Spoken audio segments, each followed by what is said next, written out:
I did a Ouija board when I was younger, when I was like 11 years old, and it worked. But ever since I did that, I went from not being arrested to being arrested 40, 50 times.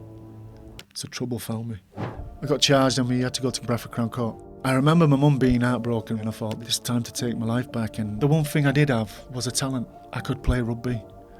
And I knew that rugby league was my way out.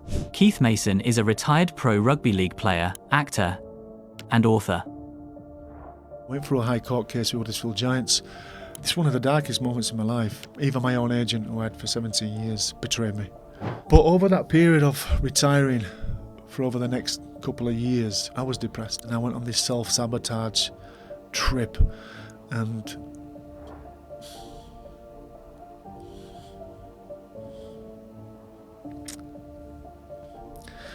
I just want to say sorry to my kids and my mum and even my dad, because I put them through a lot of pain. Nothing brought me peace.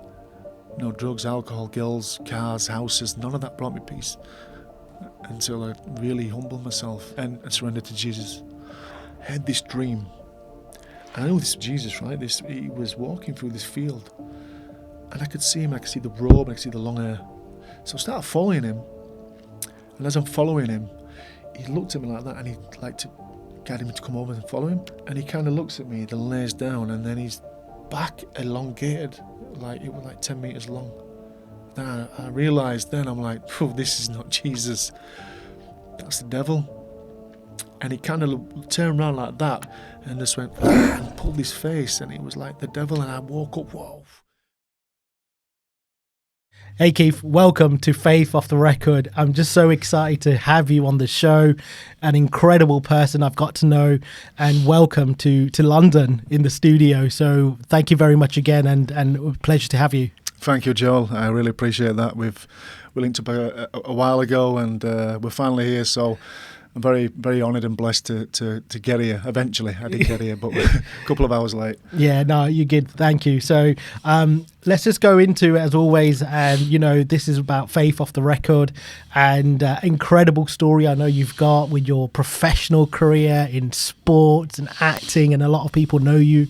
So I want to really deep dive into Keith, the man himself. So kick us off with just firstly telling us about your background, your story, and sort of where you come from, and a bit of an introduction to yourself. Yeah, well, I was born in a town called Dewsbury in West Yorkshire, Northern England. I'm one of 5 children, second to youngest. I've got 3 sisters and a brother, 2 sisters that were older than me. It was quite a bit crazy living in a house with 2 older sisters. My brother, he's 12 years older than me, Jason, Claire, Lisa, and then there's my younger sister, Amy. So we grew up in a semi-detached house in a place called Dewsbury Moor. It's on a council estate, and I grew up in the 80s and 90s. So I'm very blessed to have grown up in that era before the internet. And like I said, growing up, I had a lot of energy. I was diagnosed with ADHD at 9, and I wasn't the greatest of students. I did have a pretty tough childhood, but I was raised by my mum, and my mum was like my mum and my dad. She was my biggest supporter through everything. I think because of my energy, reasons she put me into rugby to burn some off. But it wasn't the easiest of childhood, you know what I mean? I struggled in school. I got expelled and suspended from pretty much every school I went to. Not because I was a bad kid. I think I was very, how can I say, preoccupied with other things on my mind. I loved playing rugby, and all I thought about was rugby all day. And when I did knuckle down, I did okay at school, but, where we grew up, there wasn't many fathers about. So for me to have that much energy, running about a bit of a rogue, I got myself into a lot of trouble. And, I didn't go looking for it, trouble found me. And a lot of my friends, was in the same boat. And I kind of found myself growing up, I was in a lot of trouble from the ages of probably 9 years old to 14. I was a persistent youth offender at a time where I was getting arrested for misdemeanors, and to be honest with you, my mum, she always blamed everybody else. Yeah, but mum, it's me. She goes, no, it's not. It's your friends. But she was right in a lot of ways, because I think at that time a lot of my friends was a lot older than me, and so I was quite impressionable and wanted to make an impression to my mates, and so they'd ask me to do silly stuff, and I was never, misdemeanors and getting locked up for, going down into Woolworths and nicking some sweets or whatever. And also, I was a bit of a rough and ready kid. I didn't mind to have a bit of a scrap, and I always looked after my mates, even my friends who were a couple of years older than me. I didn't mind. I wasn't scared of anyone. And I've always been that type of person, loyal. But you can't sit saying for everybody else, and I think one of my regrets in life is kind of, wasting my time on people who didn't really deserve my energy. Yeah, if that makes sense. And I think everybody goes through that. Yeah. But I've got to thank. My mum's in hospital right now. She's really poorly. So, and I love her to pieces. And it's awful to see her in that way, knowing my mum was, she worked 3 jobs to make ends meet, to raise 5 kids. Yeah. And I think I get my strength from my mum. Yeah. And I love her dearly. And she shaped me into the man I am. Yeah. She had me back, going to court every couple of months for, things I'm not very proud of. Yeah. But I was a young kid, there was no father figure in the house. And I always believed in God. Ever since a little boy, I got christened at 2.5 years old as a Catholic. And I always used to say my prayers. Mum used to say your prayers before you go to sleep. And I feel like the stuff I overcame as a kid, and to make it, to be somebody, to turn a negative into a positive when everybody else said I will never make it. The school system, the authorities, police, everything was against me. And it's funny enough, because I wrote my book, and my book is called Against All Odds, and against all odds I made it. But it wasn't just me. Yeah, it was. I believe God had a plan for me. Yeah, we're going to go into a lot more and then peel the onion a bit more on this. And I think, which is a lot of people obviously seeing you now, and sort of you've got a huge presence online and publicly, and it'll be really a good start and opportunity to kind of get people to really know this story inside of you. Yeah. Where was faith at this point with you? And you mentioned you'd sort of had your prayers, your Sunday routine as a Catholic, but was there sort of just a normality because you had to do that? There was just no relationship that was missing. Where was faith? No, we want like a type of family that would go to church on a weekend. My mum was a very spiritual person. I know she's messed about with Ouija boards and stuff like that, and she'd done some silly stuff, my mum, when she was younger. But when we sit down and talk about God or Jesus and stuff, it'd be a really positive talk, you know what I mean? And she's always believed, so I kind of guess I just got that from her, from a young boy. Yeah. And whenever I walked past a church or anything like that as a young kid, even though nobody told me to do the cross, I did it anyway. And I remember going to Catholic school and singing all the Kumbaya songs and all these songs back in the day. Obviously, it don't really happen now in school, but yeah, it was more nature and nurtured. I go to mass. I try to go to mass as much as I can. But I believe, like I said, I just feel like the things I've been through and the things I've overcome in my life, and to then go on and to have a professional career and inspire kids to do the same, is absolutely got to do, not just me, but with God. Yeah. Do you look back in hindsight now, in that sort of early part of your adolescence and teenagers, that there was God, there was Jesus, there was being looked after? Yeah, they had to be, because the stuff I saw as a kid, the things I've gone through and the bullets I've dodged, like the odds of me seeing that stuff and overcoming it and not being hurt and being where I am now, it's got to be divine intervention. It has to be. Can you give an example? Well, man, I'd walked into houses and there's been people ODing on couches. There's been people with knives and all that kind of stuff. And this was a constant thing as a kid, right? Growing up in Dewsbury Moor.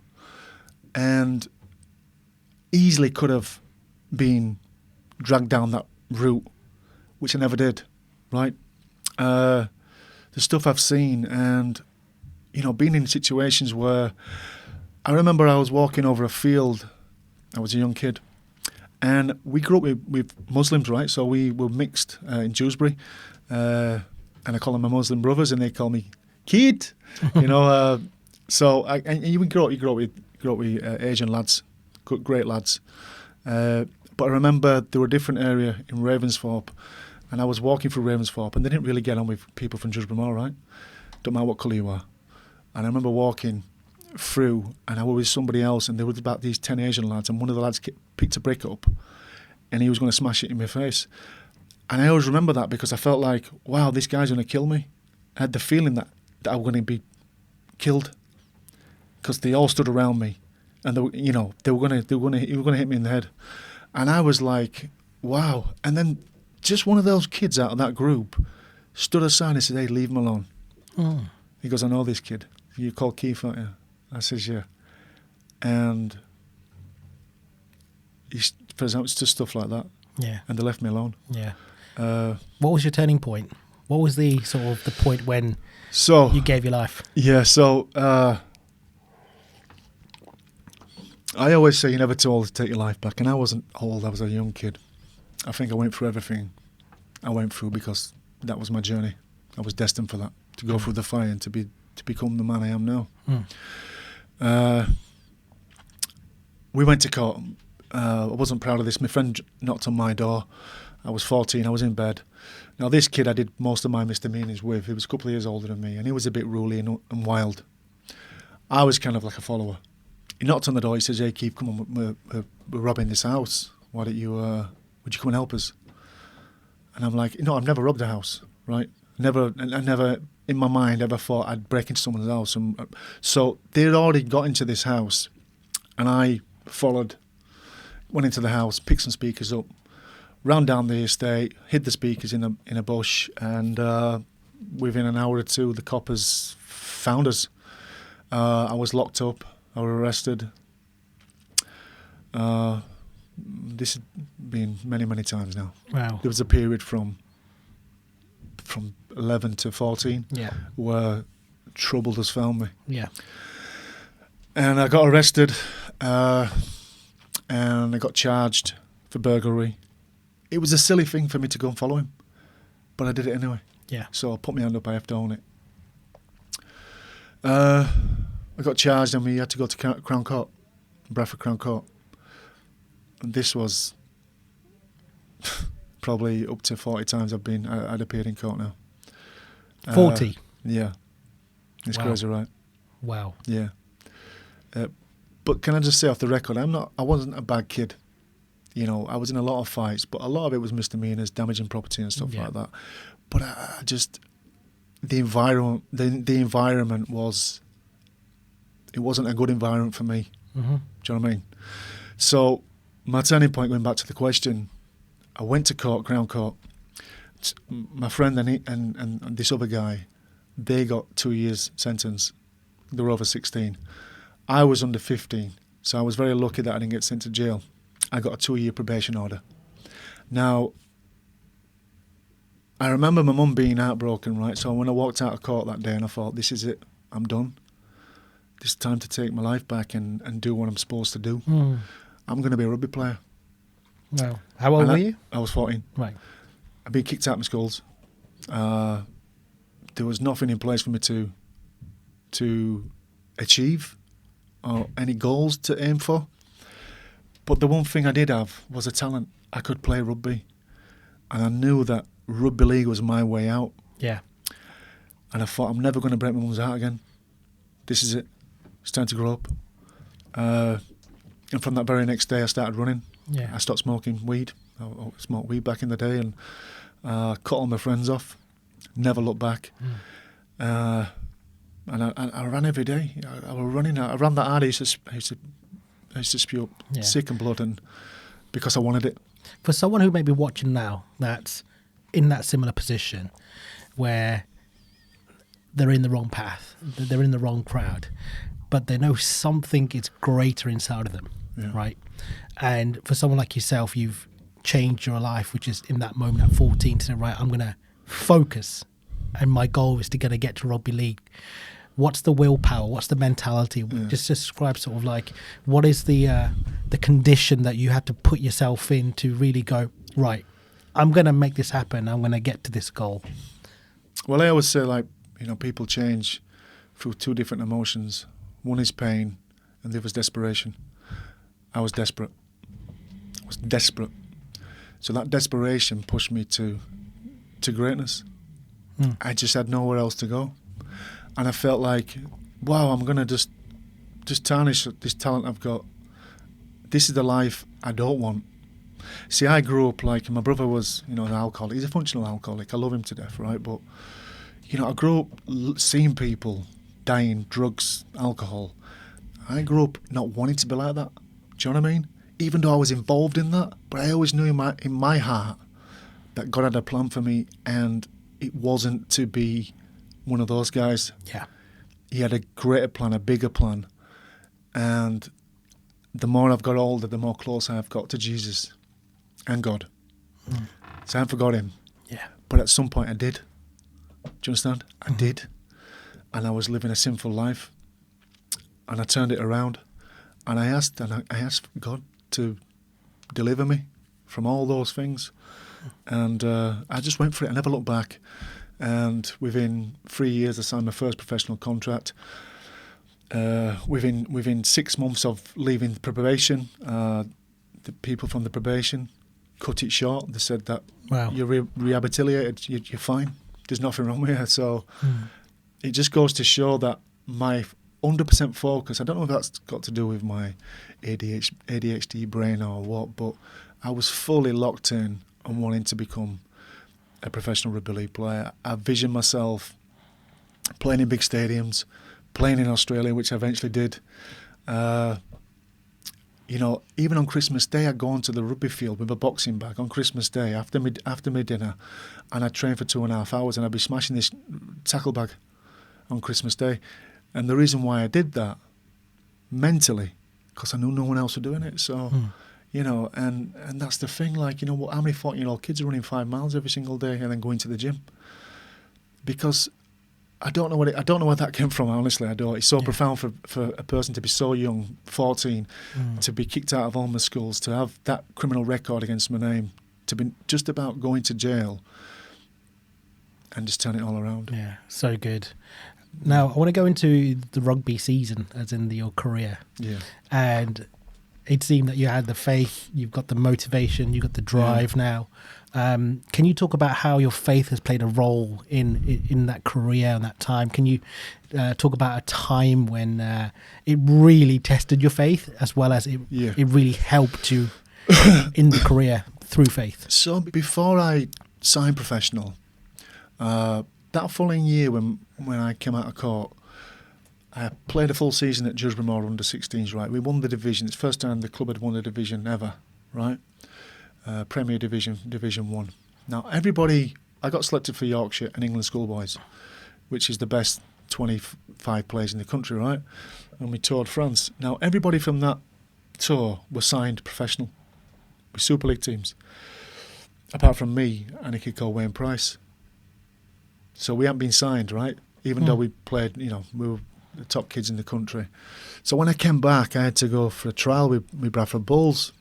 So I remember getting 4 buses 3 times a week to Bradford, right? And I was training with them guys, and I was there for about 2 or 3 months, trialled, and I remember a guy called Brian Noble, very famous coach, told me that, look, Keith, we're not going to sign you on a professional contract, but we'll keep paying your wages for your buses to keep coming.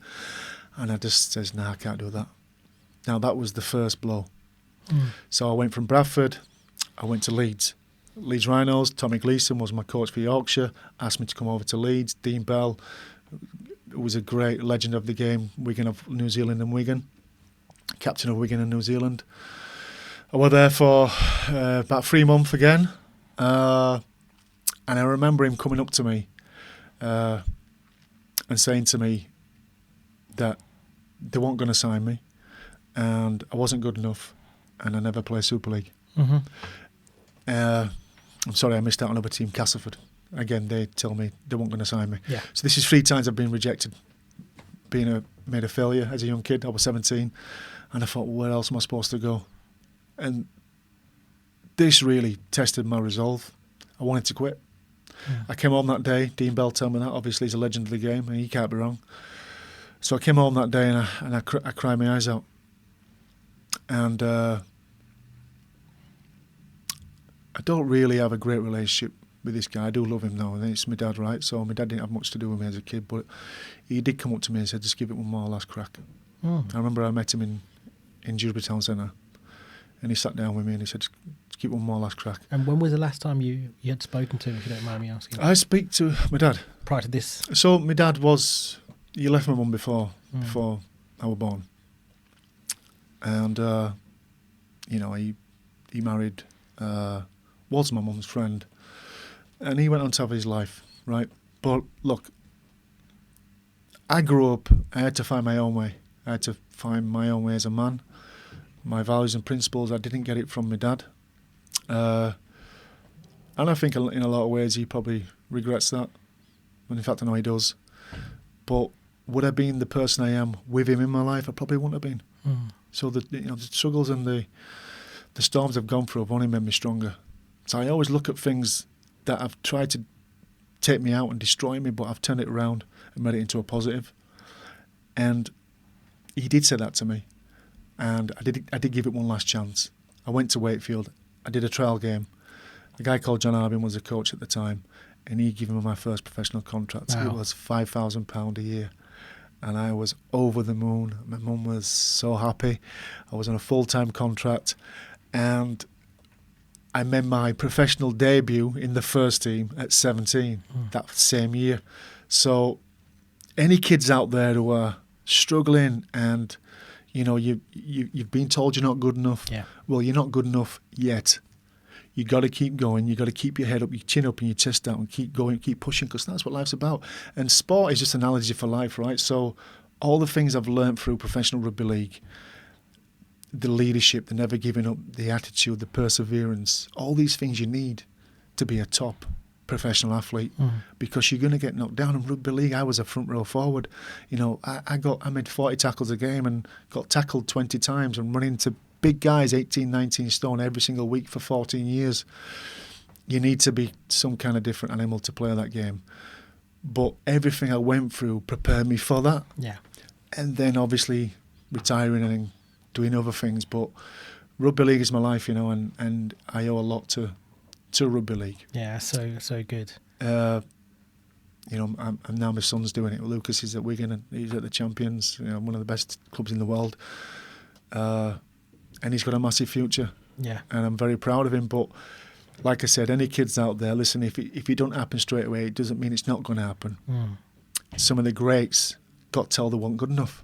Lionel Messi, Tom Brady, all these people, and they turn it around, and that's what makes you are. Yeah. When someone says you can't do something, never let anybody tell you what you can and can't achieve in life. You just got to show your resolve. You're tougher than you think. You're stronger than you think. Ask God to give you the strength, and you do the work. Yeah.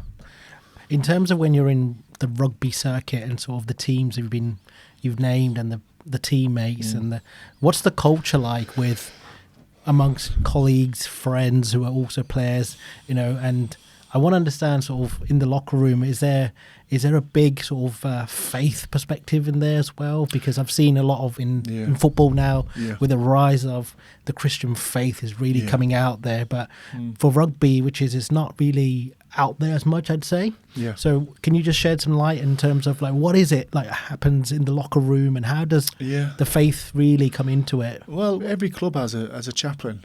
Right, so they come in and we do say our prayers before we go out into the field. I say a little prayer. I always had a routine. I put my left sock on first, my right sock on, and then put my right boot on, left boot on. Then I'd take them off and put them back on again. Don't ask me why I did that, but I did. And I remember growing up and watching the great teams like Wigan, and there was a guy called Inga Twigamala. He's passed now, God bless him, right? But he was an amazing player, big Samoan guy, right? And he was a born-again Christian. I'm like, what's a born-again Christian? I don't know what that is. And then there was people like Apollo Perolini, Saints legend, Jason Robinson. Remember Jason Robinson? Yeah, He was the winger, fullback for England, won the World Cup. So Jason was from Hunslet, he's from Leeds. He grew up in a council estate, and, you know, I think in his story he was an alcoholic. He was drinking all the time, playing at Wigan. And then he got good friends with Inga Twigamala, and he became a born-again Christian. So I was looking into that, and I'm thinking, wow, this is interesting. So there is a lot of, especially the Kiwi boys, there's a lot of them who are into the faith. There's a lot of Christian boys who believe in God and Jesus. But yeah, I always used to say a prayer. I'd go to church before I go and play, and I'd ask the Lord to protect me. Yeah. And I'm sure, though, as well, as much as we're talking about the faith side, there's a lot of attacks in being in rugby. I'm sure there's like a lot of thoughts, but also a lot of situations you may get put in that may compromise your faith and the beliefs. And, I would love to also just hear sort of what are the things that you got to look out for? What are the things you got to get guarded for? Yeah, so obviously, especially for me, like, there was some years there where, I was single, and I go out and, I've done some stuff, but I'm not proud of. I mean, like I said, God comes there to save the sinners, I believe, not the saints. And it's true. And I was living a wretched life at some point in my life. I was sinning. I wasn't living the right way, the righteous way. Yeah. But I think that's how you do come closer to God, is when you do get knocked on your ass, you make mistakes. And I want to talk about that in a bit, because it's important. But there's a drinking culture in rugby league. There's also a drug problem, in any sport. And you see a lot of it, and, it is a part of the game. There's no denying that. But you can only do what you do. So, there's been players who have been banned for drugs and steroids, which happens in all sports. And that's a sad part of the game as well. But the drugs and the alcohol can get a hold of you, and it can destroy your life. And it nearly destroyed mine when I retired. So, you can easily fall down that rabbit hole. Yeah, I can only imagine. But through that, God had His hand on you, and there was a grace on your life. And you remind me of where, even though the sheep gets lost, as we know, the prodigal son, and it doesn't matter about the sort of the 99, he's still looking for that one. And that's what that reminds me when you said, which is that culture, no matter what. I mean, he's come to save the sinners, as always. And there's always His grace. His grace is sufficient, And so it's just really inspired by hearing sort of the stuff that you've been going through, and how much I can see the grace has always been there. And He still is, He's not left you. And the book and the word says He neither leaves you nor forsakes you. Absolutely. And so I want to talk about, which is from your rugby side, just some of the times and the transition then into acting. Yeah. So, obviously, when I went from Leeds, I got told by Dean Bell I'd never make it. I went to Wakefield. I spent some great years there. I was there for 2 years. And then, funnily enough, a guy called Willie Poaching came up to me and said, Melbourne want to sign you, Melbourne Storm. And I go, you're joking. Now, Melbourne Storm was the NRL champions. They were the champions in Australia. And it was very unheard of for an Aussie team to come and want to sign a 19-year-old young kid like myself. Now, I was playing front row forward at 19, 18 years old at Wakefield. And ironically, the club that said I'd never play Super League came back in and offered me a 4-year deal, which was Leeds Rhinos. Now, I got selected for Great Britain under 21s that year, 1999. Went to South Africa, we toured. I had a decision to either go to Australia or go for the easy move, which would be Leeds, which the massive club offered me a lot more money than going to Australia. But from a kid who was stood on a court stand only 3 or 4 years before, ready to go to jail, to now signing for one of the biggest teams in the world, jumping on a plane to go on a Qantas plane to go to Australia on my own, was like, that's something. It was just unbelievable, and I think, well, how can that happen? You know, and it was probably one of the most amazing times of my young adult life, and I did eventually go to Australia. I'm sorry, it's a long roundabout question to your answer to your question. But I went to Australia. I loved my time at Melbourne. I came back, signed for St Helens. I spent 2 years in Australia. I could have stayed there, but St Helens was the champion team over here, and they offered me some good money. I was 21. I came back. I won the league with Saints, and I won my first Challenge Cup final, which was something that I always dreamt of doing.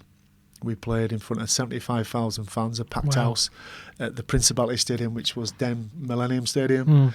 It was a red-hot summer's day, bank holiday May. I was playing for Saints, and we played Wigan. Now, St Helens and Wigan, probably the biggest rivalry in rugby league, and we won that day, 28-12. Now, it's funny because I never felt like I'd made it throughout my career, like I'd achieved, or I never felt like I'd reached a certain point to think, I'm the man. I've done something with my life. Until, and I was only 22 now, just gone, until I won the Challenge Cup, and I picked the cup up. It's the beautiful cup.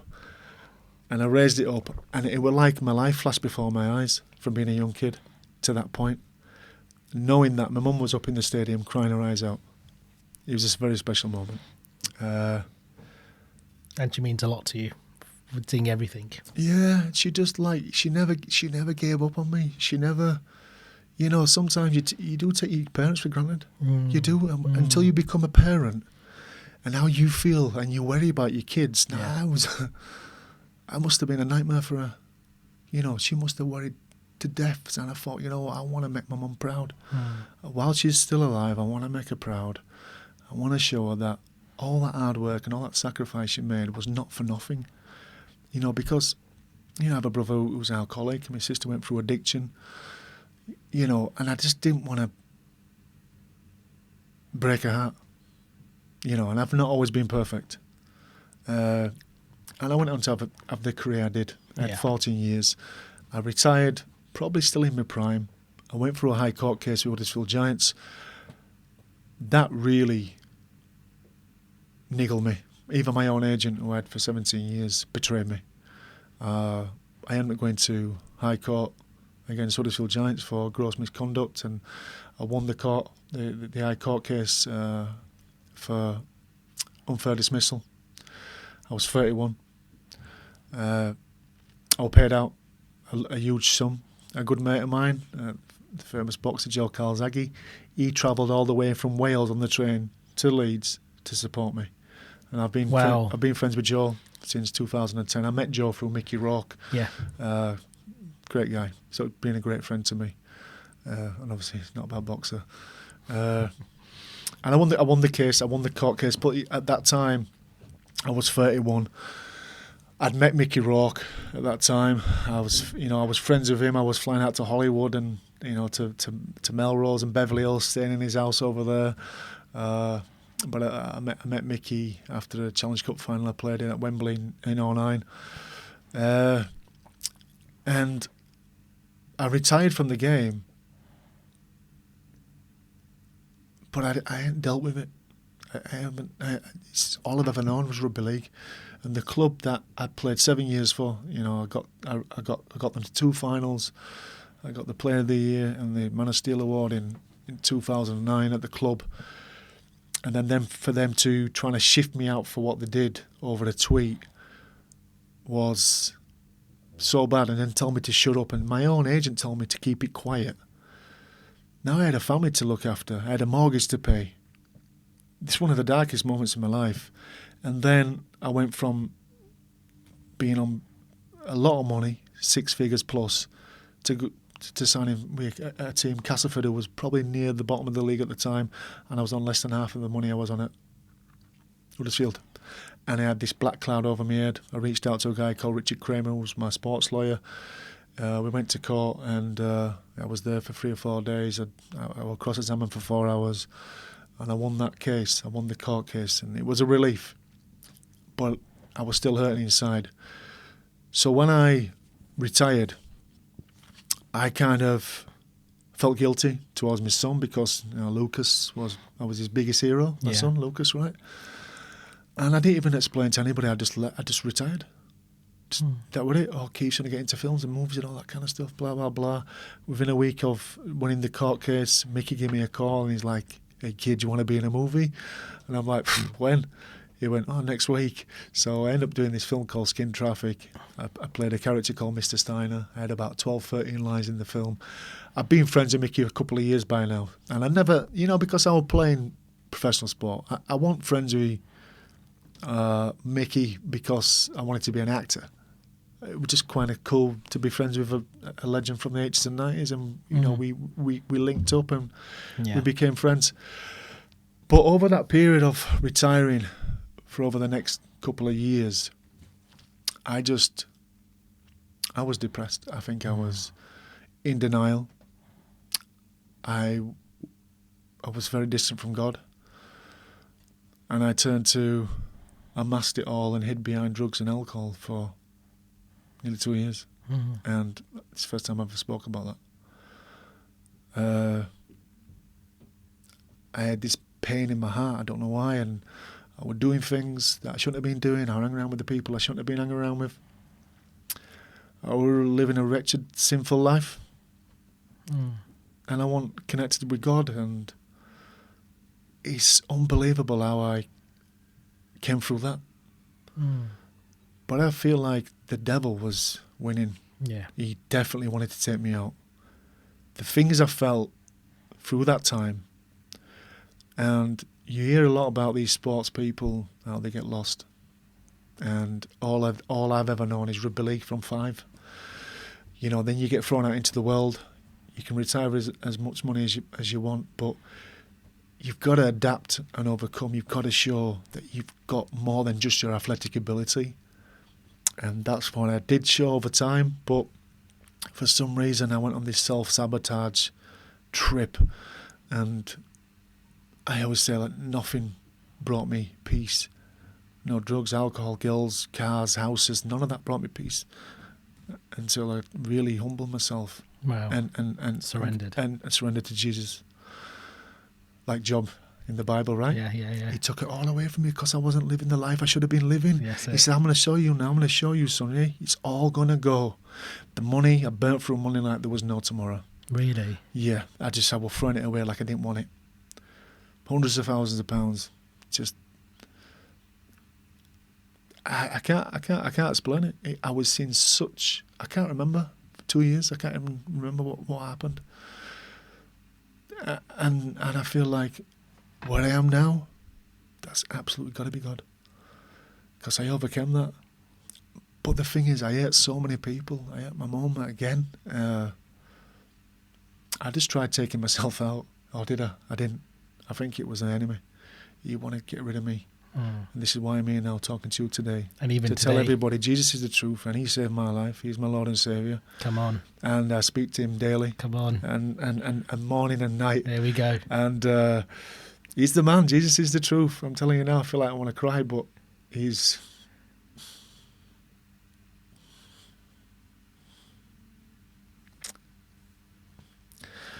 I just want to say sorry to my kids and my mum and even my dad, because I put him through a lot of pain. But you know what? I said to Jesus, man, and I said, "Listen, I need your help because I can't do this. I can't do it on my own." And that's when the comeback started. And this is where I am today. It's amazing. But I thank Him every single day. And I think it takes a real man to really get on his hands and knees and just ask for help. Yeah. And I feel like I'm just getting started. I feel like all that stuff was like the enemy trying to take me out. And I survived it. And, you know, I have a beautiful life now. I have my partner, Nicole. I think God sent her into my life as well. Yeah. Because before I met her, I was still kind of dipping my toes in and out of trouble. Yeah. And I kept on, you know, meeting the wrong people. I had this energy about me, but the energy wasn't matched by the people I met. The people I met wasn't God botherers. Yeah. There was more into sin, a sinful life, and that's not me. Yeah. And I thank Jesus every day for that. Yeah. I do. He's the man. Yeah, He's literally the Prince of Peace, and that's what I get in my life now. I've gone through a lot of violence to find this peace, and there's no more. I will never go down that road ever again. And I felt like it's weird because when I was a kid and I went through all that stuff, I always knew I'd come through it. I always knew I'd live a positive life. And I have done. And I'm saying to kids out there now, people are all struggling. Everybody's going through some kind of war in the mind. Yeah. And until you find Jesus, that war will never end. Wow. It will never end. Yeah. I'm not saying it's going to get easier, right? You don't have to go to church to pray. You can just be wherever you are right now. Close your eyes and ask him to come into your heart. Yeah. And just have that relationship with him. And don't feel weird. Because, and I do say he is the truth. Jesus is the truth. I love God. Of course I love God. He's the man. He designed us all for greatness. We're all here to do great things. To love each other. Inspire each other. To live our best lives. Yeah. And inspire somebody else to do the same. Yeah. But you have to go. You have to be purified. You have to go through hell. Funnily enough, you have to be humbled. You have to go through some dark periods in your life. And I hit rock bottom, and I put that in my book. I talk all about rock bottom, about how I lived that sinful life. I was just wretched, and I was careless. And I overcame it because God gave me that toughness inside to think, you know what, you're better than this. You're not perfect, but you've got to own it. And I had to own it. Yeah. And I have owned it. And I put my hand up. I messed up, nobody else. And I hope I can show my children that you've got to take accountability in your life. If you mess up, just put your hand up, it's fine. Because mistakes make you great. They make you great. What's your advice? And this is incredibly moving, because I just know that even today, when God wants something to happen, he will make it happen, but the enemy will try to come in the way. And now I can see just what you've been talking about today, the testimony of not giving up, restoration, second chances, third chance, fourth chance. You know, the Bible talks about, which is, how many times shall I forgive? Is it 7? No, it goes 7 times. Yeah. 7. And so just what you're talking about is so moving. But for someone who may be listening right now and feels hopeless, feels like they're lost sheep, they've given up and they're on the brink of thought of, I'm not going to make it, or I can't make it. I have no talent, I have no gift. But someone like yourself with your story and what you've just sharing, just encourage us with that. Like, what would you say? Well, I think those people are just one step away from a breakthrough, because I believe that God takes everything away from you before he brings you back up. He strips you from all titles, from everything, back to your bare bones, and then he renews you, he renews your spirit. Now, don't have too much pride, because you know what they say is pride comes before the fall, right? I had a lot of pride, and I was egotistical when I retired. Looking back, think, wow, who was that guy? Even my mum said that I was demonically possessed. She jokes about, and I feel like just get on your hands and knees and pray, to be delivered, to live a better life, but ask God to remove the people out of your life that don't belong in your life, because all you need is God, and God will put the right people in your life if you ask Him. But I also know that human beings are resilient, they're tough, and you're stronger than you think. Now, if I can overcome what I've overcome, so can you. You tell your testimony. Love conquers all. You've just got to believe in yourself, get back up, dust yourself off. But also, like, for me, like, I love my fitness, right? So when I was going through all that self-sabotage mode, yeah, alcohol, all that kind of stuff, I worked myself out of it by being in the gym. And until I got sober, then I started to build myself back up. But I feel like we're all built for greatness, and I say this, look, if the world can crucify the perfect man, they won't think a second about crucifying you. Wow. So I don't look for the world, I don't look in the world to help me, I look to God. That's the man I go to look for. That's incredible. Because the world ain't gonna, you got to look after yourself. Unfortunately, we've got to dust ourselves back up and get up. Yeah.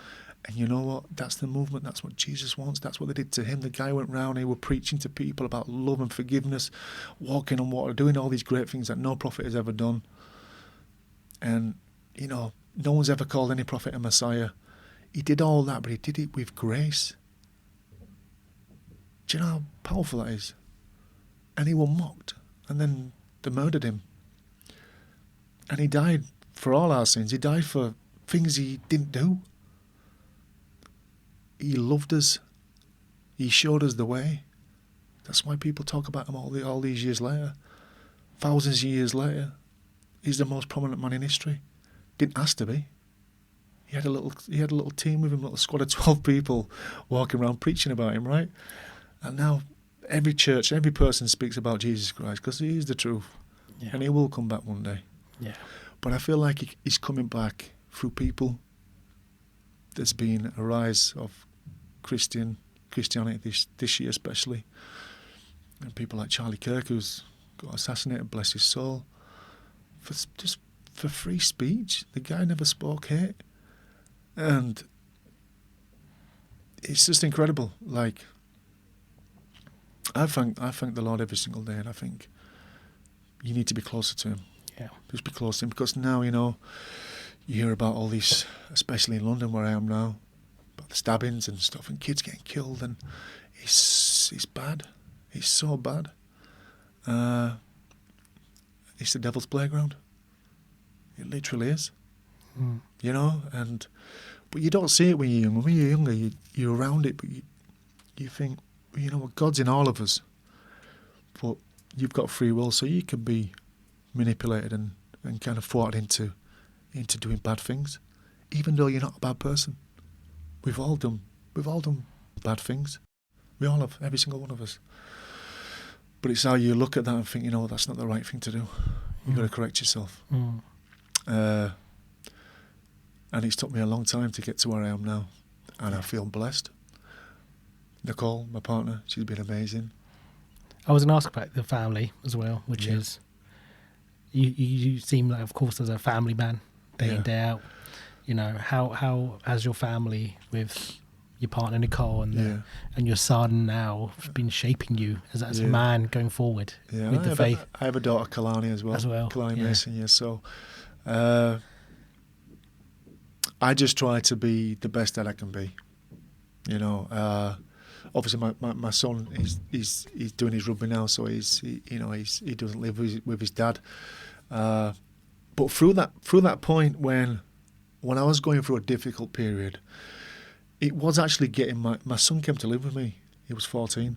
He came to live with me. There were problems at home, and he ended up coming to live with me, and that kind of straightened me out. I hadn't seen my son for 2 years. There was complications between me and his mum,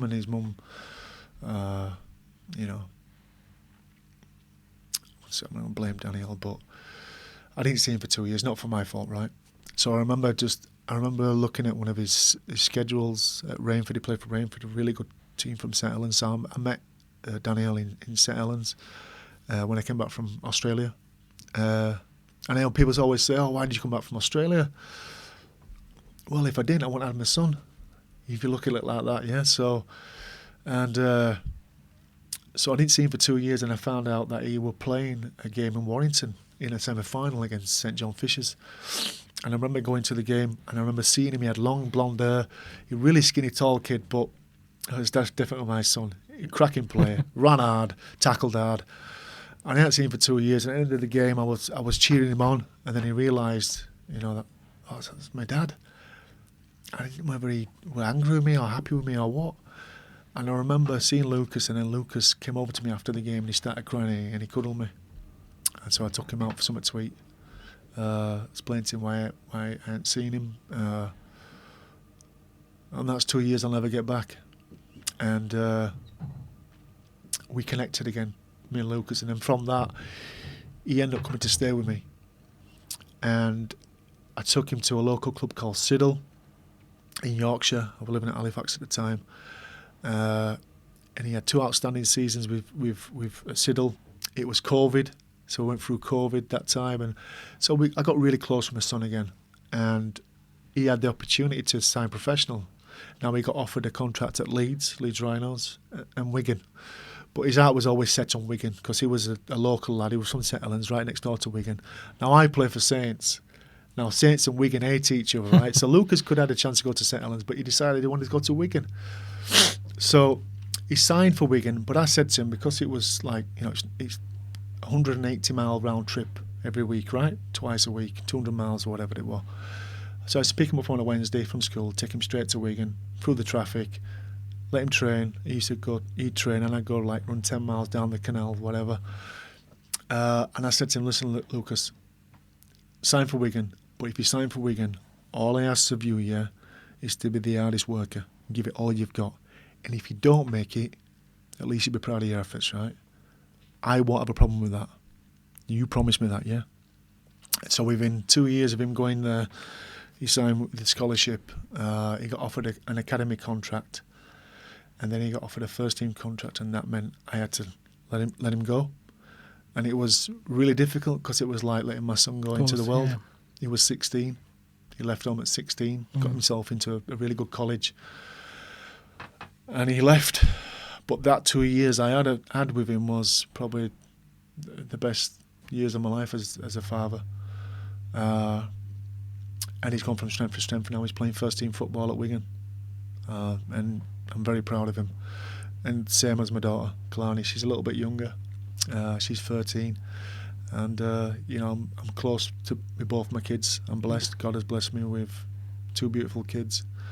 And, I have... Nicole's daughter Chloe, she's doing fantastic as well. She's a really good netballer, and she's doing great at school. So I'm such in a good place right now, compared to what I was a couple of years ago. Yeah, that's beautiful. Yeah. And I'm sure, which is when this episode will come out, they'll watch this and they'll see how much of a proud accomplishment and the stories you shared and the braveness as well behind it. And I'm sure they'll be really proud of you as well, Keith, for everything on this, what you've shared. I want to just talk about, you mentioned the book, you know, where could people get the book from, and, tell us more about sort of what's in that book. So obviously a lady called Hazel Harrington reached out to me, asked me if I would do a book with a lady called Karen McDermott. She's an author from Australia, and we've been writing the book now for over 2 years. And I just said, listen, I'm going to go all in with this book. I'm going to talk about the good, the bad, and the ugly. I think it's important. Like, people don't just want to open a book and talk and listen to a guy talk about rugby league, right? Because my life has been a lot more about just rugby. It's about overcoming as a child,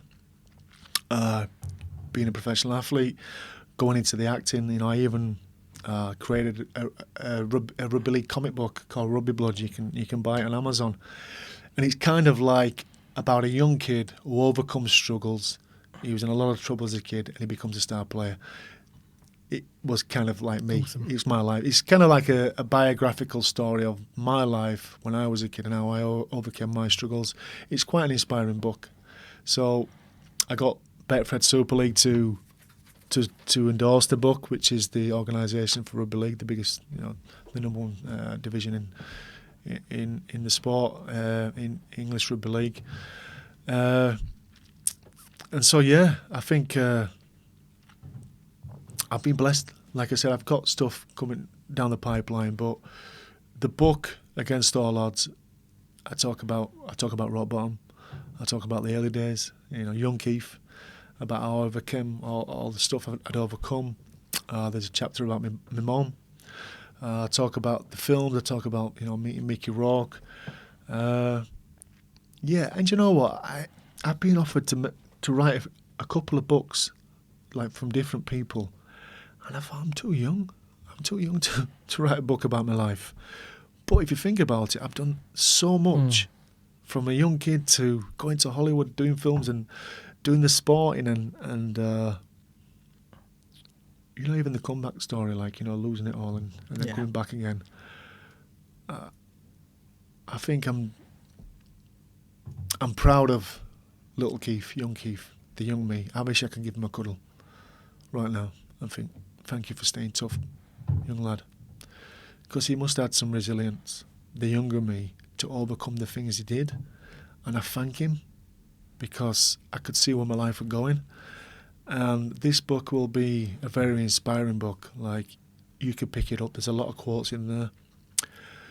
You can pick it up. It's probably when you go to the toilet or whatever, you want to pick it up. And there's quotes in there from famous people. There's quotes from myself. And like I said, your struggles develop your strengths. The storms make you stronger. I truly believe that. The book is getting edited now. It's pretty much done. It's just about distributing the book. And the book will be released in 2026. Hopefully early in 2026. You'll be able to get it online. We're looking at doing a Waterstone signing. So I'm... Incredible. Yeah, there's a lot of stuff in there that you would take some hope and inspiration from, but there's a lot of stuff in there Great. I ain't been the perfect man. I have messed up many times. But through him. You You can do it all. Yeah. That's fantastic. Well, Keith, look, what a moving episode, what a moving story, and just really thank you again just for being vulnerable and allowing us the space here to to talk. The whole purpose of this podcast is faith off the record, and absolutely what you've just shared today has been things that have been off the record where we're blessed to have these insights on your journey and your story, and it's just incredible, moving testimony, a life of just restoration, hope, God not giving up, and now giving you a peace that surpasses all understanding. I just want to say, like, people who are, there's people out there going through all kinds of struggles. They are. But you're not on your own. We all go through some kind of war, all of us, every single day. But just get up, dust yourself off, and just do you, be the best version that you can be. And then that'll be a ripple effect to everybody else around you. For me, my goal is to be the best that I can be, to be a loving partner, to be a good son, to be a good friend, to glorify Jesus always. Yeah. And I just feel like there's a lot in front of me, a lot of good things to come. I want to share it with people who are close to me. I want to thank you for inviting me down here today. It's been kind of like therapy, because this is the first time I've spoke about any of this stuff on any interview or podcast. But I'm not scared. I'm not scared to, like I said a few prayers before, and I asked God to talk through me, and I'd rather be humble and on my knees and cry if it's going to help somebody. Because this is the whole point of this podcast, is to help somebody, someone watching this right now. You can go through hell, but it won't last. because Jesus conquered it already. He killed the devil, but he's out there and he wants to take you out. I do believe there's a spiritual realm, unbelievable. I didn't mention it before, but I had an episode where I wasn't really in a good place, and I remember waking up in my sleep, and it was just some kind of life, some force on top of me. It was squeezing my legs, it was squeezing my arms. I could see the quilts moving about. I couldn't move. Now, they call this sleep paralysis, but my eyes were open. I was looking, and I could see the sheets moving and stuff, and I wanted to scream. I couldn't scream, I couldn't move. And I managed to move my head, and my daughter, she was a little baby, she was next to me, right? And I've never felt anything like this before. And I managed to scream one word. I don't know why I screamed it, but I screamed Jesus, and it just disappeared. It went. Wow. And I was so scared. I got up, I went downstairs. My mum went downstairs. I explained to her, and she says, "You know what, son?" She says, "You're never giving. You're never giving." I went, "What?" Because what are you talking about, Mum? This is what's just happened to me. Because it's all right, it's fine. And I remember going back to bed, falling asleep. I had this dream. And I know this was Jesus, right? He was walking through this field. And I could see him, I could see the robe, I could see the long hair. And I thought, wow, I'm sure that's Jesus Christ. So I started following him. And as I'm following him, he looked at me like that, and he'd like to get me to come over and follow him. So he's like 10, 15 metres away from me. He sits on this big, long black rock. And he kind of looks at me, then lays down, and then he's back elongated, like it was like 10 metres long. Then I realised, then I'm like, oh, this is not Jesus. That's the devil. And he kind of turned around like that, big long black back, and just went, and pulled his face, and it was like the devil. And I woke up, whoa, this was straight after the attack I had. And I thought, wow, this is real. That's what have I experienced? Now, if you've never experienced anything like that, then you won't understand. Yeah. I did a Ouija board when I was younger, when I was like 11 years old. I think I told you this story. And it worked. It blew my head clean off, the stuff it was saying, and there were 4 of us at the time. But ever since I did that, I went from not being arrested to being arrested 40, 50 times. So trouble found me. And I remember being in New York City. I went to see Mickey Rourke. I went to see a palm reader. I don't really believe in all that kind of stuff. I think it's quite demonic. But at that time, I did see this lady. And she did say that there was a dark spirit around me. I remember it made sense, because ever since I did that, there were troubles coming to me. All the time. Even though when I was playing, when I turned my life around, there was always something around the corner was trying to just take me off. And there always is, and that's why you got to pray for the armour of God. Yeah, I pray to Archangel Michael to protect me, right? To fight my battles with me. And I remember she saying there was this dark spirit following me, right? And I remember to myself, I had this dream, and I thought, I'm gonna face this thing. And I saw it in a dream. Mm-hmm. So I turned around, it was stood there, and it was in my mum's garden. I was dreaming, and I walked straight through it, and it woke me up.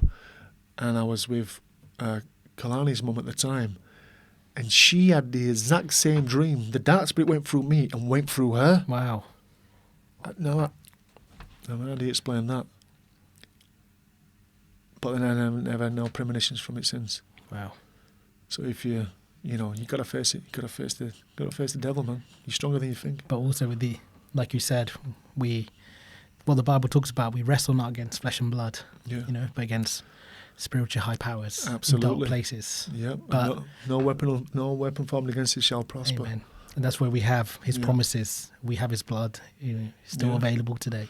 It is. It's real. All this is real. People just. It's not no joke. I'm telling you now. Yeah. And He comes for the ones that are chosen. He comes for the people who go on and do great things, because they're going to glorify Jesus, and He don't want you doing that. Of course. It's hard to explain. If you've not had that experience, a supernatural experience like that, it's very hard to understand. But I feel like He comes for people who are anointed. Yeah. Well, Keith, you're a walking testimony to the armour of God. Yeah. Amen.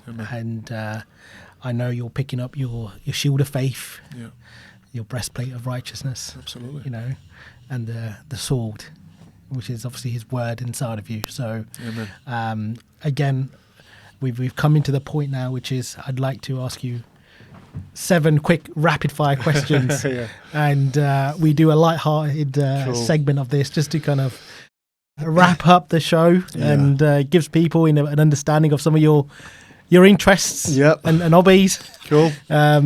So if you're ready, let me know. Yeah, I'm ready. Go shoot 'em. Fire Great. away. Coffee or tea? Coffee. Your hidden talent? I can't say this on screen. My hidden talent. What am I good at? I'm quite good at doing impersonations. Yeah. Okay. Favorite takeaway? Favourite takeaway, I would have to probably say it'd have to be a Madras curry. Yeah, absolutely. If there's a character in the Bible that you can relate with the most, who would that be? I think my favourite character is probably King David. Yeah. Any reason why? I don't know. I think he was underestimated, wasn't he? And he kind of he didn't use his brawn, he used his skill. Yeah. And obviously Job is at some point I was Job. Yeah. But they're all great stories, aren't Yeah. they? You can learn a lot from all of them. Yeah. And then one person who is your mentor or someone that you've looked up to? My mentor.